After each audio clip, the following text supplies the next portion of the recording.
Welcome to Business Brains and the Bottom Line. My name is Paul Delegro, your host today, and my guest today is Eric Yancy. Welcome to the show, Eric. Thank you, Paul. Good to be here. Well, Eric, you're the Information Security Officer at the City of Denton. Love it. Pretty big job, but I want a little disclaimer before we start. This is not anything to do with the City of Denton, and these are your own personal opinions. Am I correct? Absolutely, because you know what? You never know what you're going to get. That's right. I'm starting to feel that way after talking to you yesterday. I'm going to start to feel that way. So, that's a pretty big job for a city, right? I mean, it's a lot of responsibility, right? Yeah, it is. And I came from the private sector, so for 20-some years, different roles: security officer, business security officer, and so I'm familiar with business units, different departments. Yep. But you start looking at a city.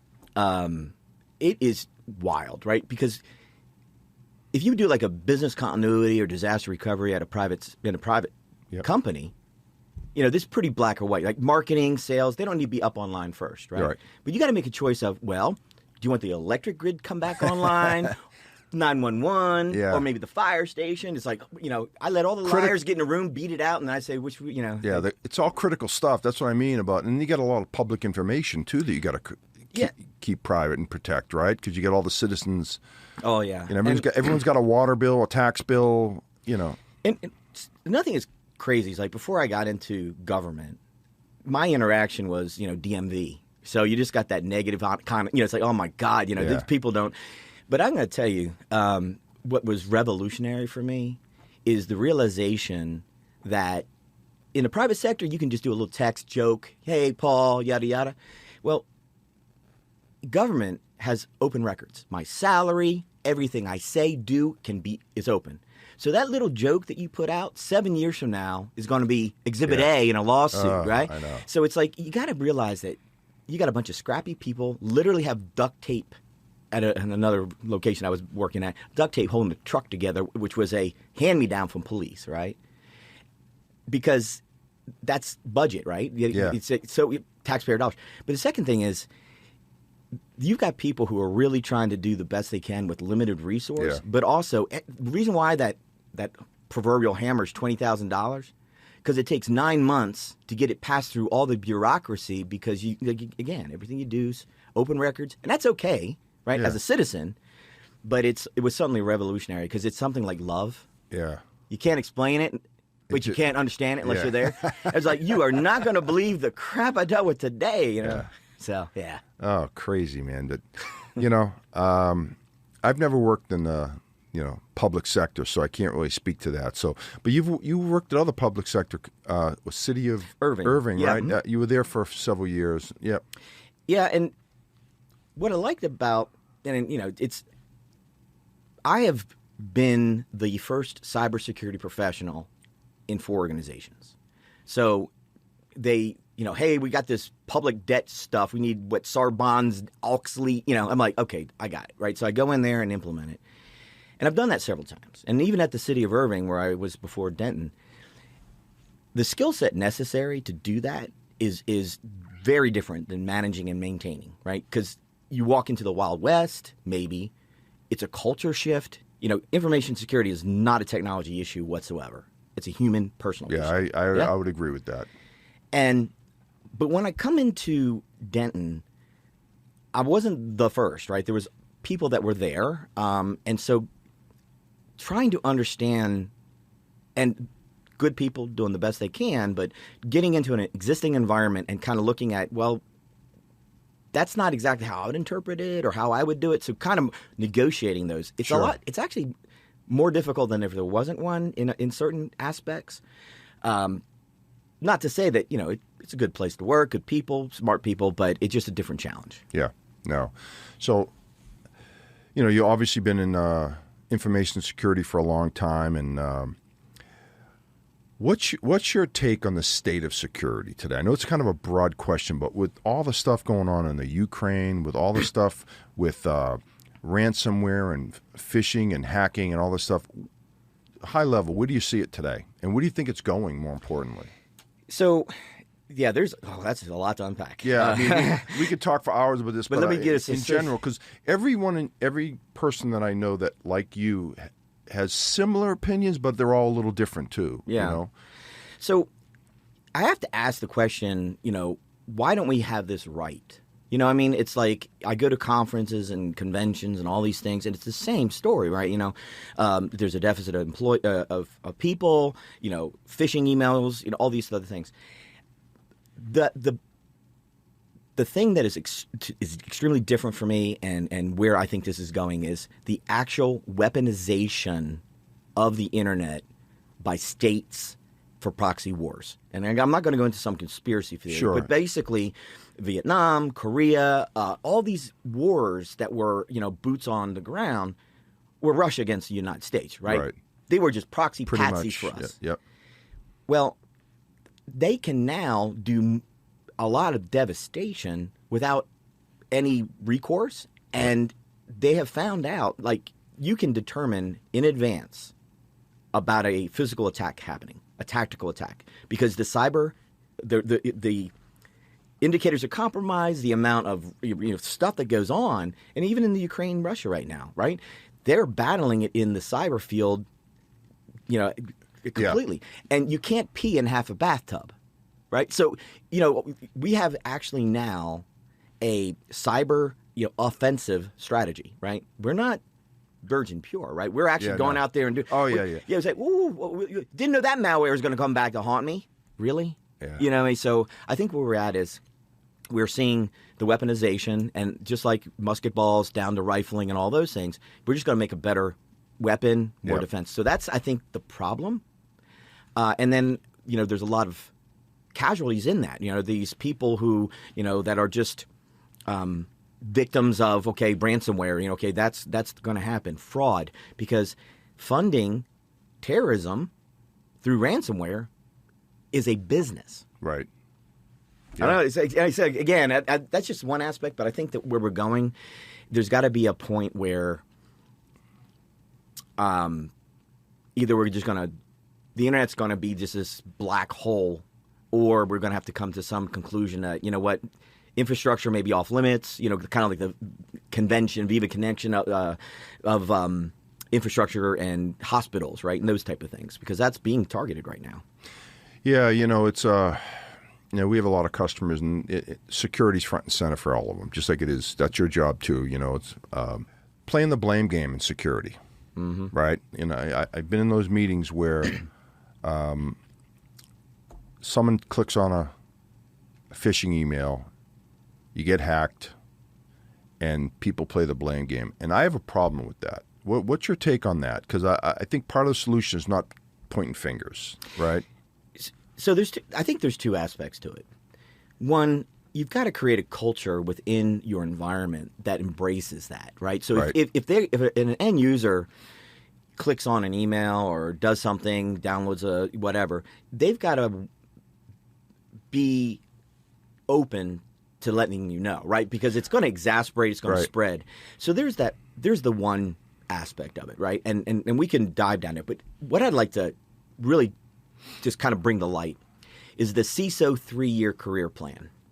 Okay, what is that? 3-year CISO, and it sucks, but it's true. It's like a term limit? It's a term limit. Yeah. Okay, this is what happens. And it's phenomenal. CISO comes in, and it is just hell.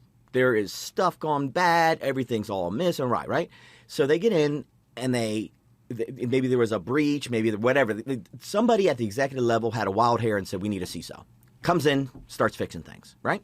Second year, they get some traction on it, right? They are, things are starting to get implemented, traction's being hit, right?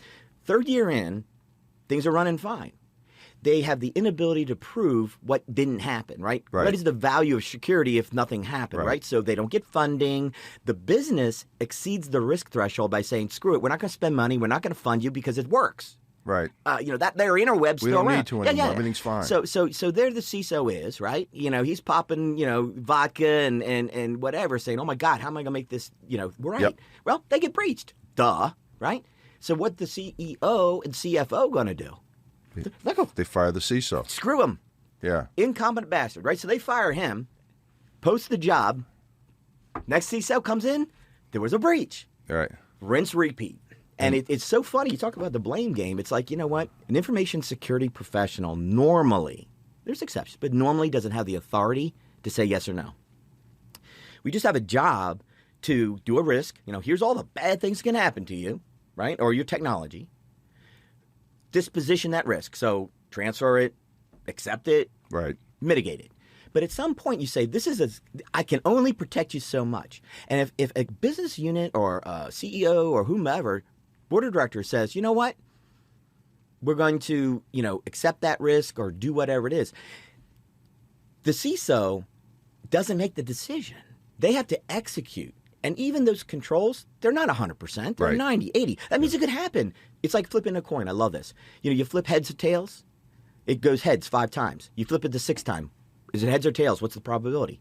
50-50. Still 50-50. Doesn't change. So, I make this control. It is 90% effective, preventative, and we get hit. Oh, guess what? Tomorrow, we get hit. Still got 90%, yeah. And so it's like, you're not doing it. So that's, I get it. We got to create a culture where the end user is empowered and encouraged. Like, you know what? Thank you for letting us know, because if you didn't, it would east-west traffic spread. Yeah. But I think there's got to be some real accountability as to the ambiguous theys and thems that make these decisions. And not to say, there has been instances where CTO, CISO, and CEO get canned, right, because of a major derelict of duty. But under those headlines, there's a lot of cybersecurity that are patsies and are getting the blame game when they did exactly what they should do. And I love this. Well, so how are you documenting this? Well, I got an email. The CEO gave me an email, said it's okay. He's going to accept that risk. I have never in 20-some years ever seen a lawsuit that says, here's your get out of jail free. There's an email. Yeah. It's like, does that make you feel better? That's going to make you sleep at night? You go there, buckaboo. But you know what? At the end of the day, you're still going to get fired. Yeah. So unbelievable. Yeah, you talk about risk, right? You see a lot of companies, they're willing to take the risk until they get breached, and then it's a different story. Yeah. Right? Well, it's not a problem until it's a problem. And we see that all the time, too. We don't have the budget. We can't do this. We can't. And then when it happens, they're scrambling, right? Yeah. So not to backtrack on what I just said, but there is a certain amount of accountability for cybersecurity professionals. Now, I threw this out to you. It's called Monte Carlo simulations. Yeah. So I think cybersecurity professionals are obligated to quantify risk. Okay. 8-9 years ago, it was called FUD, fear, uncertainty, and doubt, right? So all these professionals that I'm, kind of like there's a group of Dallas-Fort Worth cyber guys, and we all kind of work together, know each other. And the whole thing about, the world's going to fall apart, if you don't do this, if you don't spend this money, well, guess what? They don't spend the money, it didn't fall apart, or they spend the money and it fell apart. So that didn't work. Yeah. So now it's like, okay, how do we define risk? How do we calculate risk, right? 1 through 5, high, medium, low, impacts, and all that other stuff, right? So if I go to an executive team and I say, you know what, your risk is high, impact's going to be medium or 3, then you shouldn't get funded. Yeah. So I'm going to reduce it from high to medium high.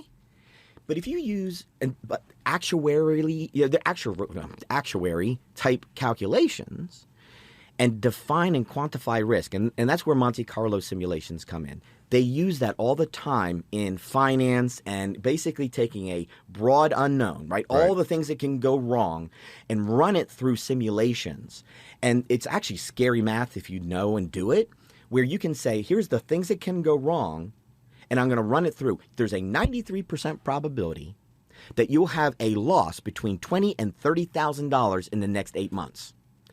If we implement the following controls, that reduces to a 5% chance. But you still have residual. Given that data, anybody who is like CFOs, CEOs, they're all money men, right? They're not. That's what they speak. They're going to give you funding. But if you go into a board meeting and go, you know what? I love this. Similar. Have you ever heard a public company, publicly traded company, saying our earnings next quarter are going to be a 5? But if things don't go right, it'll be a 4.5. Or what are you going to make as a stock transaction? It's going to be it's going to be a high. They don't have black magic. You can use the same formulas in information security to do a quantifiable risk assessment. There's a book, beautiful, How to Measure Anything in Risk Management. Goes through and tells you how you can quantify the risk and then get the budget you need. Very nice. If you figure out how to do that, let me know. I was going to say. Because I don't know how to do it. Well, because you look at your systems, right, and there's holes everywhere. Yeah. Right? And so how do you go about measuring that? Like, what are some of the techniques to measure it? Well, so the primary thing is understanding your customers, understanding your business, right? So when I'm blessed to be a CISA, an auditor, as well as all the security stuff. And the reason why I did that is because a lot of times I'm in an audit and I'm like, that is the stupid. Why are you asking that question, right, to some third-party auditing firm? And then you start realizing, I get it. So when I interview people for internal audits, I ask the engineer, the developer, if I were to give you a bug bounty, I'm going to lay $50 down on this table for you to do the most damage you can. What would you do? They know. They know where those skeletons are, right? And you say, well, then you absolutely now know you're a significant risk, right? Not the only, but you certainly know that if there was going to be damage to be done, this is how that would be done. So you got to know, one, what is the technology, what is the people, processes, and technology that a business needs to survive, right? Technology exists for only one purpose, not for green flashing, yellow flashing, blue flashing lights. And I love that. Here's the solution. Go find a problem, at all the vendors. It exists to enable the business. That's right. That's the bottom line. Force multiplier, automation, customer service, whatever it is, right? So that technology, if you don't know why it's being used and how it's being used, how can you secure it, right? How long can this XYZ technology be out of commission? You need to do that in order to, backups, what's your recovery time? All these things happen knowing the business. So when you ask, how do you manage that risk? How do you understand that risk?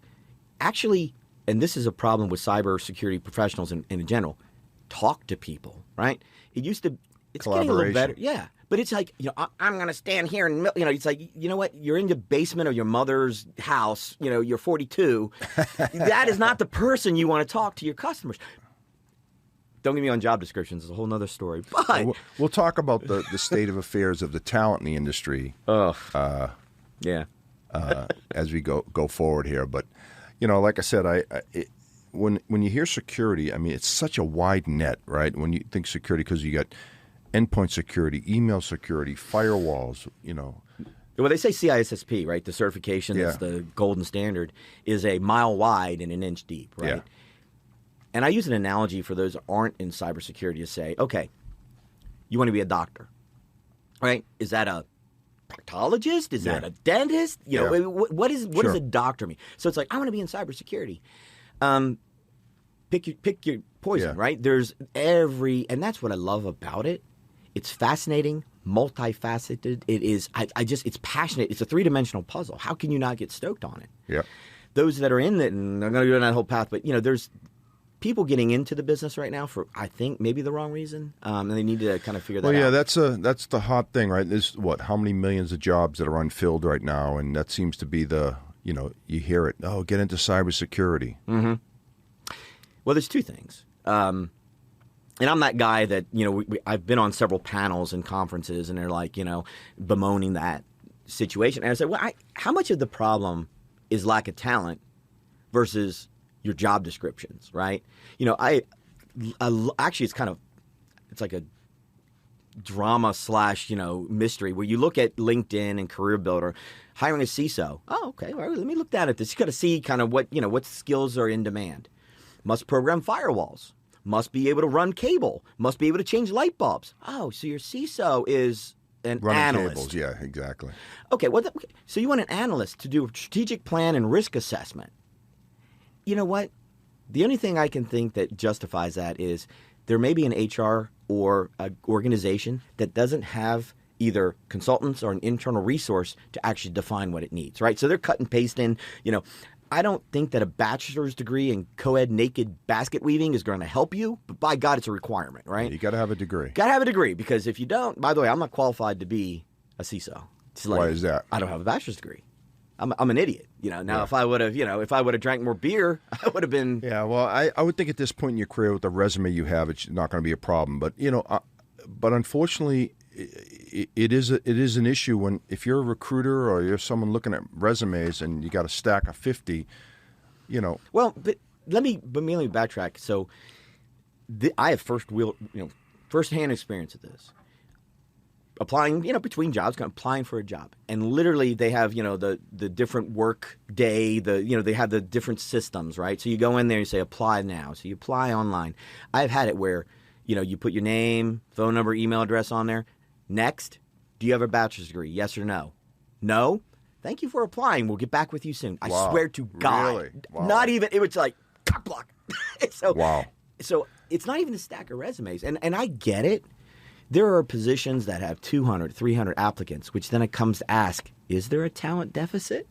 If there's 200 applicants. Now, as a hiring manager, I do admit of 300 applicants, you got to 90% of them are, it's like, what the? Yeah, and you got to be able to sift through that quickly. There's no way you can read 300 resumes. There's no way. And again, information security is definitely a career that's not black or white. And I tell people, I say, you know what?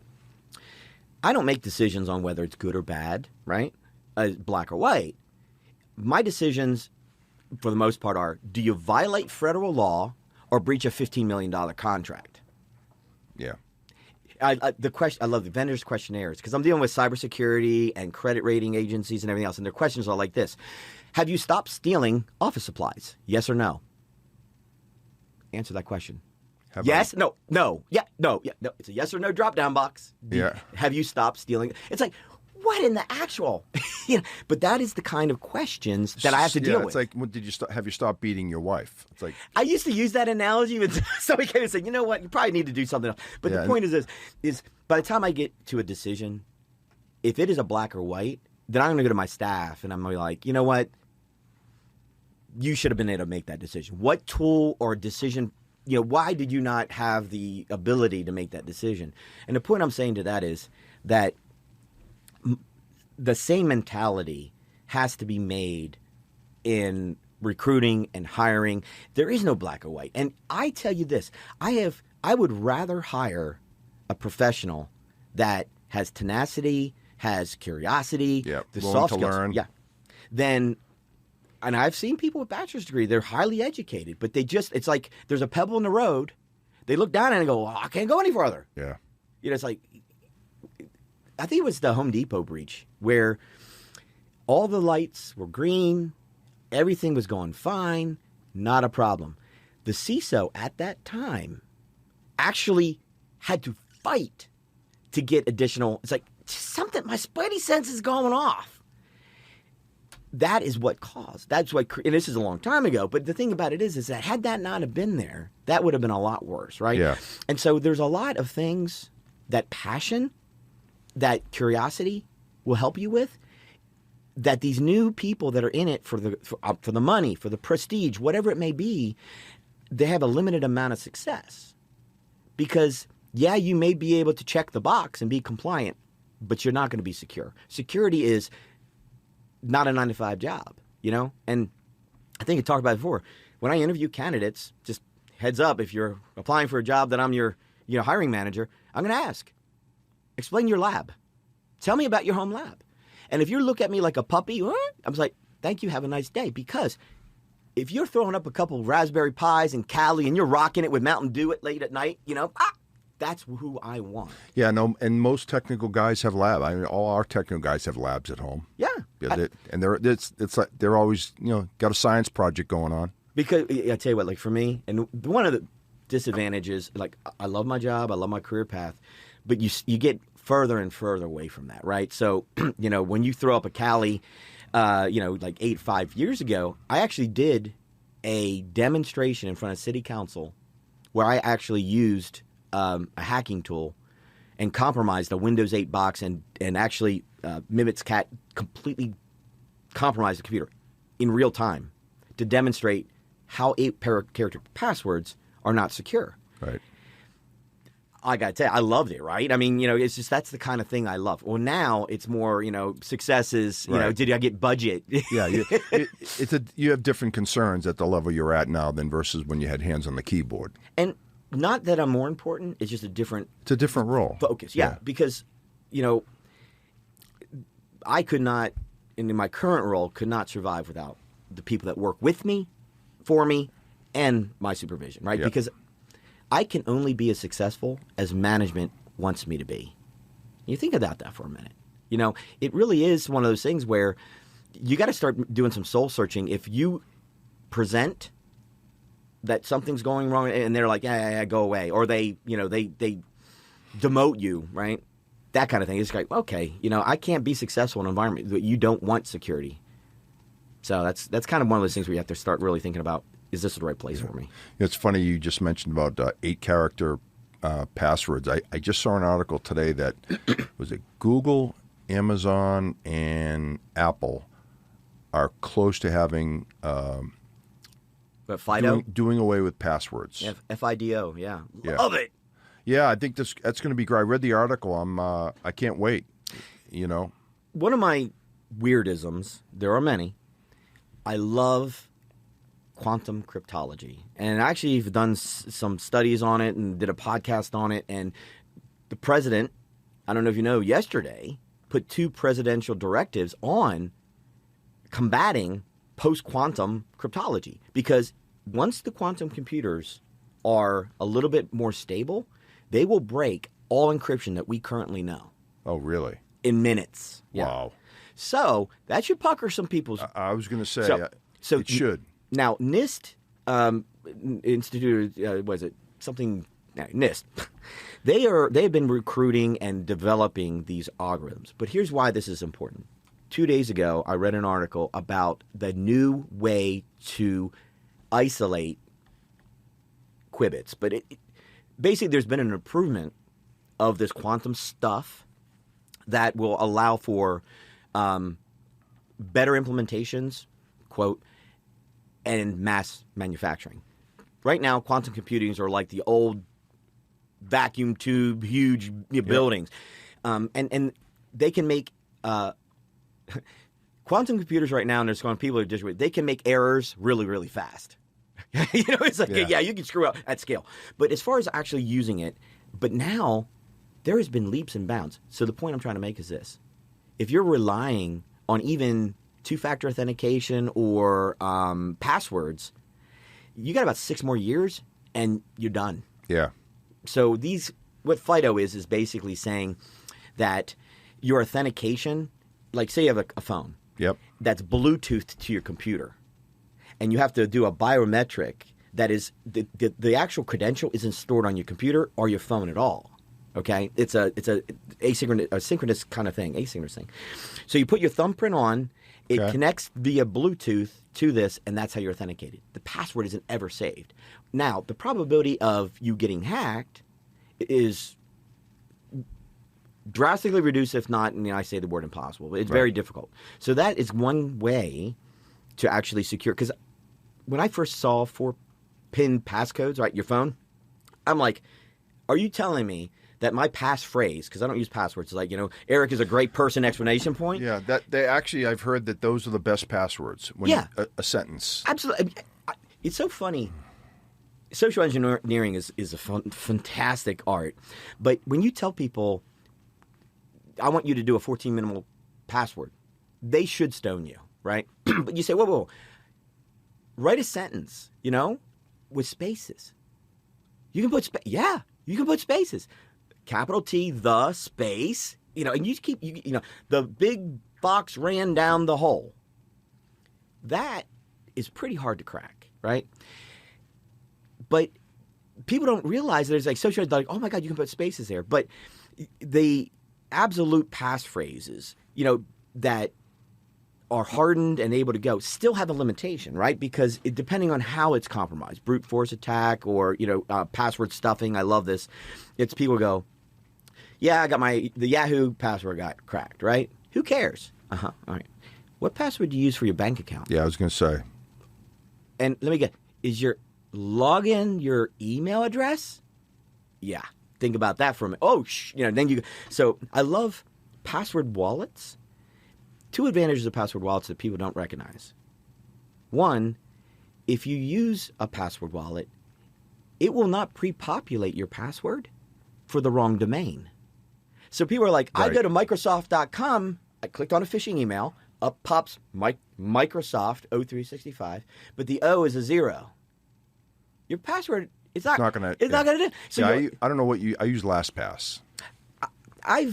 So I use Dashlane. I've been using it for many, many years. I think it's like antivirus.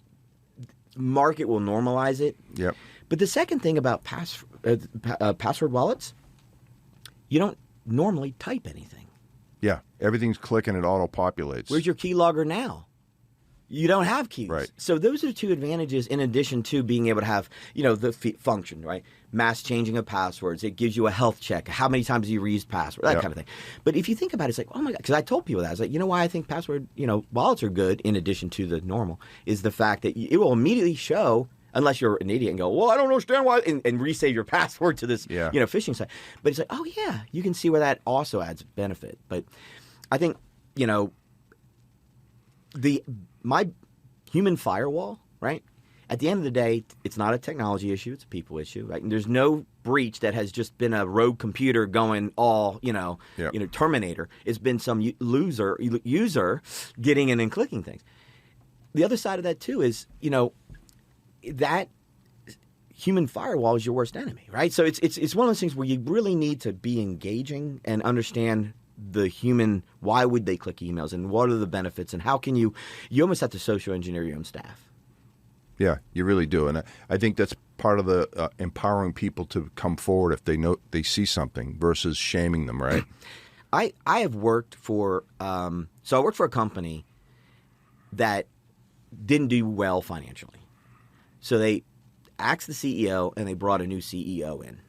And their job, as it should be, was turn this company around, right? And I swear this guy was a narcissist. I mean, I have literally sat in a meeting where the CEO says, and the VP of HR was next to me, he's like, we need to just fire everybody who smokes. Why? They're taking 10, 15-minute breaks. And he was just dead on. I was like, are you? Whoa. But it's like this whole,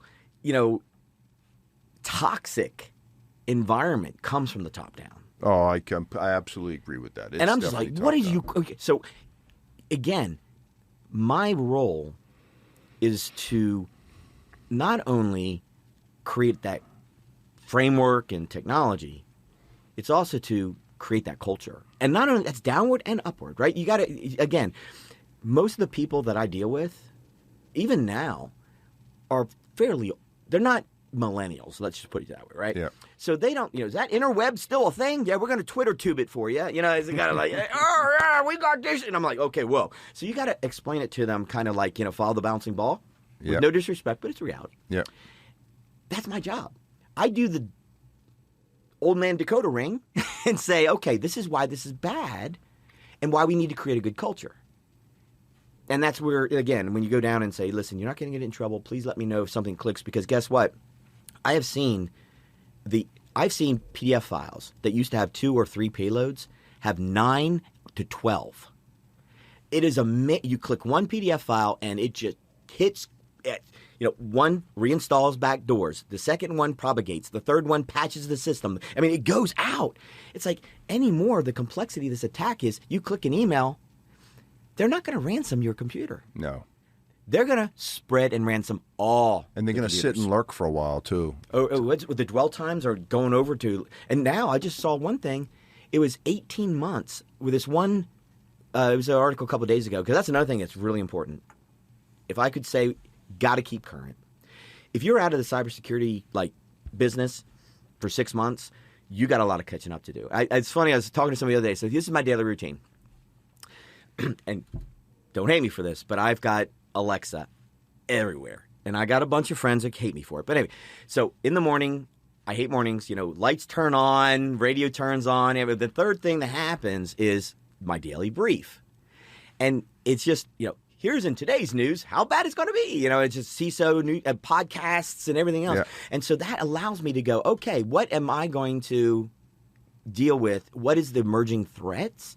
And that's so important because, again, the techniques, geopolitical, all those things, that's, again, not a lot, more of my time is being spent on threat intelligence, understanding, being engaging, so that I can take that data and package it so that it can be used to support and reduce the risk to the citizens of Denton, basically. It's my job is to make sure their data is safe. I was going to say that, depending on, like you said, if you're working at a private company, your job is to help the company keep the data safe and grow the business, right? The bottom line. But at a city, it's different. The responsibility is to the citizens. Well, Paul, so there's two things I got. So when we have been, I don't know, we talk about these breaches, right? And some of us become numb. And I had this one class where I was like, listen to me for real quick. It's not a record. It is somebody that 2 days before their wedding wants to go get their marriage certificate and can't get married because they're married in another state. How many times have you checked your juvenile, under 18, your kids' credit? If I stole their credit when they're 5 years old, I pwned them. I own them for 9, 10 years. If I stole your credit, I may have 90 days out of it before you wise up. But a kid, I mean, that's what I'm going to attack. And so it's like, you got to understand, these are people's lives, right? This is not just some theory. So that's the first thing that, you start really understanding it. And then when I was at Irving, one of the best things I did was I invited the Secret Service, the FBI, and the Chief of Police to come with me to the Senior Center and open it up to the citizens. And it was at the Senior Center. I said, listen, you are the perfect victims. You still have trust. Handshake means something to you. Yeah. Yeah? And so, and dementia, there's things that happen where I know firsthand as somebody who's lost over $100,000. But they were too embarrassed to say anything. After 72 hours of your money gone, it's gone. Secret Service is like, sorry. It's been blendered into the the whole crypto blended. So being able to educate them and seeing that, and when they came back, they're like, oh man, thank you so much. Giving them tangible things, what to look for. Don't trust anything, that kind of thing. That's why I love cyber. The reason why I went from private to public, right? Not because I wanted to take a $20,000 pay hit, right? That was just an ancillary benefit. It's only money. It's only money. But think about it. At most, I can impact, say, 10,000 employees at a publicly traded company. I've got 120,000 people who rely on me to protect themselves from nation states because we are targeted more as a critical infrastructure. And again, if somebody's data is stolen, it really sucks, but it won't kill you. Right. If a hospital is ransomed or electric shut down, that guy who's on a dialysis machine, yeah. That's not a good day. Yeah, you're talking lives here, right? A little bit different than, information versus, people. Right. And so that's what it's like. How can you not love the impact you can have? Now, by the way, lots of stress, a lot of late nights, a lot of, Yep. But I just pray to God that I'm up for that challenge, and every day I do. It's like, you know what? As I'm doing the best I can with the resources I have, and I got to believe there's never a dull moment in your job. There's never a dull moment with you, life. Period. Yeah, that was another. I didn't want to get to that, but yeah, I'm a lot. I command my space. That is a polite way of saying, "Holy shit." But no, I am. I am this way everywhere. Yeah. And I work for the city. I pass my drug tests. You're like, this guy's got us some good stuff. No, I don't know what it is. You got a passion for it. Got a passion. But you got a personality. So I just met you. So, but now that we're friends, right? Yeah. Well, it's been at least 30 minutes. Yeah, and we're actually going out for a few drinks after this. Oh hell yeah! So, you're gonna need it. Yeah. It's actually we're recording this Friday afternoon, and it's 5 o'clock, so we're going to go out for a few drinks. It's after beer this, 30. It's exactly right. But no, you get a passion for it. Anything you do in life, right? If you're going to do something, do it right, or don't do it at all, or you don't do it halfway. Every day you got a choice. You know what I mean? And I tell people, by the way, my kids, they know when they ask dad a question, it's going to be this whole philosophical thing, and it's like, oh, but. I do tell them, it's like, you know what? You have the same 24 hours as Gandhi. You have the same 24 hours. It's what you want to do with it. They're not, magical. It is drive, initiative, and you can choose your own destiny to a point. And crap happens to everybody. Yeah. No, agreed. So it's again, like I said, when people that meet my crazy, right? And I try to be that transparent manager where you adjust your communication style, because if you're trying to talk to a promoter and you're doing, analytical speak, they're going to hate you. Right. So I know that there are some people, introverted people, and, there had a guest, owls and peacocks, right? Yeah. I mean, I know that there's some things that I have to temper my excitement. Sure. You got to know your audience, right? Because we all communicate differently. Yeah. Right? And that's my job to communicate, not yours to hear, to listen, right? Yep. So that active communication, I use it all the time. Let me, this is what I hear. This is what I heard. And this fault on this. I truly love feedback. And one thing my wife said, she's like, you know what? I got to give it to you. Not only do you like feedback, you actually think about it and you actually implement things that you feel could improve you, right? So I go out to people and say, hey, Paul, are you open for feedback? I've never had somebody ever say no. 99% of people don't want feedback. Now, well, they don't like to hear the feedback because it's usually negative, right? See, that's the thing. I don't think it is. Yeah. So let me the difference, right? You are I can't stand this. That's not feedback. That's criticism, right? When it's like, you know what, you're really making me feel uncomfortable, right? I can't understand what you're saying, or I need to step away because I'm, angry. That's not right or wrong. That's how I feel. If you want to piss me off, you've succeeded. If you don't, maybe we adjust the communication, right? So that's when I say feedback. I'm like, you know what? As long as it's constructive. Right? Exactly. Hey, even on this show, I've had several people call me and say, hey, man, I got some, I want to give you a little counsel on the show and give me advice. I take it. I'm not Joe Rogan. Yeah. I'm not Jesus either. Yeah, exactly. So I'm just a guy having a conversation with some people, and if someone can help me, I'm all ears. And one of the benefits of this, right, is outreach. I think that as we, reach out to your audience, maybe I have some value that I can add, maybe some insight, maybe some thoughts, maybe a way of doing something, then that I've left the planet in a little bit better of a place, right? And this was a driver's test once, because I'm not saying I speed, but I had the opportunity to pursue a daily class one time, and the instructor says, raise your hand if you hate people who change lanes without the turn signal. Oh! One of my pet peeves, I can't stand it. Raise your hand if you hate people that are in the left lane doing 5 under the speed limit. All right? And on. Guilty. He goes, now, raise your hand if you have not ever in your entire life done one of those things. Yeah, we've all done them. So the point is this. I am a jerk.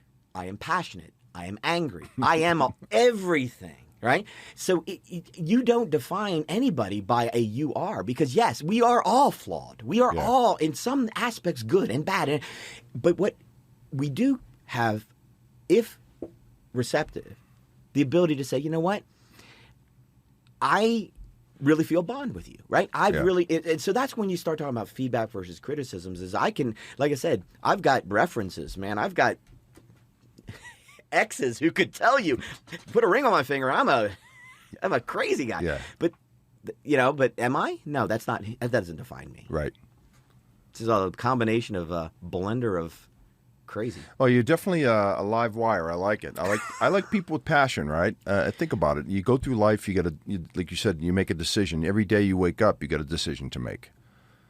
You can wallow in self-pity because something bad happened to you. Something bad happened the day before. Hey, we're all guilty of it, but I try to get up every day, have that cup of coffee, and go. Yep. Right. And I challenge myself every day. Things like, I'm going to approach this meeting and not ask any questions, because I do know that if I tell somebody to do something, the probability of success is XYZ, right? Yep. But if I ask leading questions and that person comes up with the same idea I did, the probability of success is a lot higher. Oh, no doubt about There's that. There's sociology, psychology, it's proven. Yeah. But me being who I am, Mr. Rammy, bull in the china shop, got to shut up enough to let that transpire. But you recognize that, though, right? Yeah, but now I know. See, when you don't know what you don't know, you Yeah. can be in blissful ignorance. Yeah. But when you're like, damn, I did it again. That's when you start going. But the thing is, I challenge myself in levels of success, and I'm not saying every day I just rate myself. I nailed the dismount. But I think every day you challenge yourself, whatever that may be. And some people, it's, you know what, today I'm going to get out of bed. You know what? That's where your goal is. I want to be, successful, and this is how I'm going to do it. I'm going to write something on my mirror every day, some saying. Whatever it is, I tell you, again, as long as we're on this planet and breathing, have opportunity. And I think that, like, in the cybersecurity profession, especially, if you're not passionate about it and you're not really deep diving into what it's about, you're just going to be limited, right? You're going to be the analyst, and there's a very prescriptive analytical role. Yep. Because I've met people, I've had people work for me like, I don't want promoted. Yeah. Yeah. Some people, you're raising a good point. Some people are just happy with a certain role. They don't want to be anything else. To me, right? That's not me or you, but some people, they just want to go to work, do the job, and go home. So one of my kids was pursuing a degree and had a diversion. And I told him, I said, you know what the struggle is he's exactly like, he is a mini me. Matter of fact, we put our photographs, like middle school, high school pictures together. You cannot, Paul, tell us apart. Really? He walks like me. He has the same new. I'm like, well, and he also talks to me. So I misspeak words all the time. My wife is my Google. She translates. Are you talking? It's like emanciated and emancipated, right? Yeah. I'm really emancipated right now.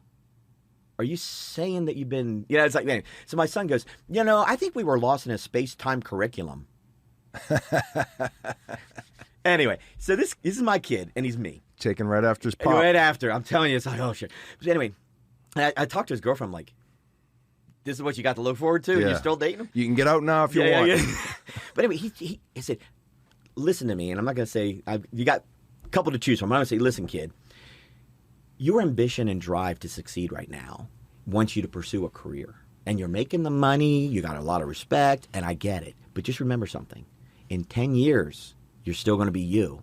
And you're still going to want to drive to be better. You're going to still, it's just something in your nature. You are not going to settle. You struggle because you want to succeed and you're competitive. Yep. Guess what? You don't have a bachelor's degree.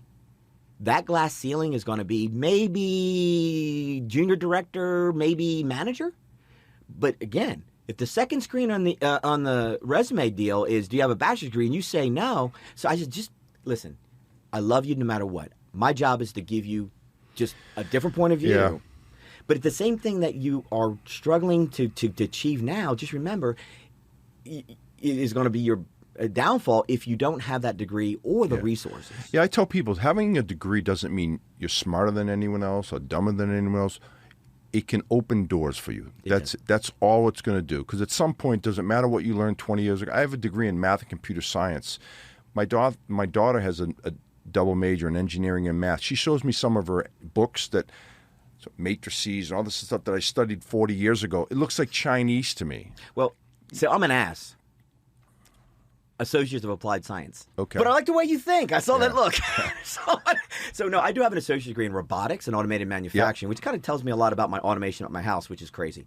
However, I go back and I look at fluid mechanics and look at the physics and all those. I'm like, I don't even, it's a different freaking language. Like what is that language. symbol? Yeah, you studied it. But I guess the point is, what you studied 20, 30 years ago doesn't mean anything today unless you're very specific in a field that like an actuary or someone where you're using those skills every day. But it will, and I always said this to my kids: you just get a degree, and they all have them, because it can hold you back, and all it does is open a door for you that doesn't get you eliminated. Ask any Aggie. Yeah. Yeah? If you got the ring, you're going to be at least put on the top of the pile. But here's another thing. I love this. When I was a kid, and this is back in the day, right? Why are you going to use math? Just learn it, right? So when my kids were going through it, and they're like, "What?" I said, "You're not going to use math as far as the algorithms and everything else. But let me ask a question. Your car doesn't start. There's your unknown. You have to isolate your unknown, right? The logic that you have, and sometimes you got to solve for a problem in order to get the answer to solve another problem. Sounds a lot like algebra, doesn't it? Yep. Let me give you real world experience where if you don't have that logic in your head, you're going to be at the garage paying $500 for somebody to do that. So it's like you use the concept. Yeah, it's a good point because math is all logic, right? And you can apply that to your real everyday life. So it's important to learn those skills. And I completely agree with you on that. We can spiral down back into quibbits and such, but I will say, the geek that I am, there is like binge Netflix on documentaries and things. And there is these physics and math is everywhere in our lives, right? And what makes somebody attractive is a ratio, and all these different ratios and things, and cryptology, prime numbers. Yep. That's all it is at the end of the day, right? Yep. So it's all these. So if it's like, I don't know even why I geek out. And by the way, I love my wife. She does. She's like, ugh, she's reading a book while I'm watching these things. Hey, honey, look. But like, I will tell you, if you search the Monte Carlo simulations, okay, and the example on YouTube that I love is where they have this square, a square dish, and a round dish on this table, and they program randomly dropping balls in these anywhere on the square. When they did say 10,000 of these, the ratio of the number of balls that landed in the square dish to the number of balls that landed in the round dish is exactly pi. You do 100,000, random. Really? Whoa! It's like this black man. But there, by the way, and you start getting into quibbits and entanglement, and watch this. If I change something over here, simultaneously, China did it in a satellite.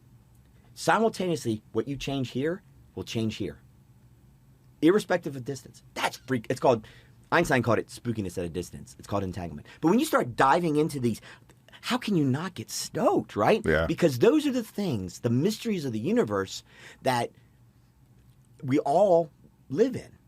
And then there's another thing about, I love this. An event happens. You have your perception or your reality of the event, and so do I. Neither one of us is correct, right? And then you go into the thing is because you are filtering billions of inputs a second, right? Temperature. Yep. Absolutely, yeah. So you have to, in order for you not to explode, filter it. It's sampling. Your sampling is based on your experiences, based on your culture, based on your belief system, everything that is impossible for me to know, right? It's variables out the window. So if your reality is different than my reality, then what is the reality? Neither. Both. Again. And there's been things where some crazy scientifically proven math that can't be explained. Now we really went off the tangent. Yeah, exactly. But I mean, come on, it's great stuff. Well, I think Eric, on that note, we'll because we're getting into solving world problems. I think boiling the ocean, man. Exactly. So, but you've been a great guest. Thank you so much for having me on. Oh, you're welcome, and you're a lot of fun. And now that we're going to actually go for a couple of beers right after this, so we're going to wrap up and we're going to go grab a beer. But thanks for being on the show. Thanks again. All right, take care. And that's a wrap of Business Brains and the Bottom Line. Until next time.